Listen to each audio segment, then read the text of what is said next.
我是郑静，家居专栏作家，喜欢写美食，也爱自己动手做。到了夏天，时刻补充水分很重要。我今天自制的3款凉茶，尤其适合女生，清热解暑，可以一直喝到处暑过了。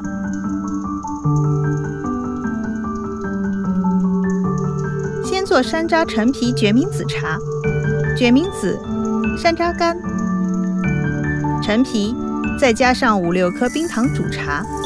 决明子润肠，山楂消积食，很适合夏天追求瘦身的女孩子。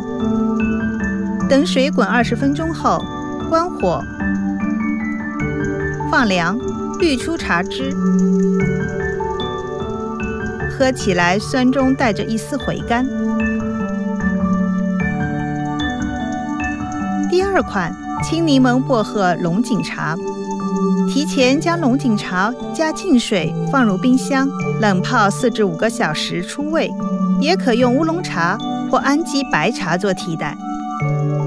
青柠片、几片新鲜薄荷叶倒入冷泡好的茶汁即可，不用加糖。龙井的茶香和薄荷的清香平衡得刚刚好。最后做一款冰糖黑枸杞玫瑰茶。玫瑰花、黑枸杞、几颗冰糖加净水，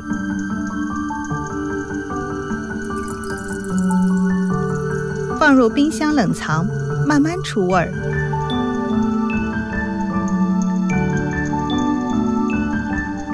冰糖的量要控制在喝起来甜味若有若无，太甜容易盖过玫瑰的香气。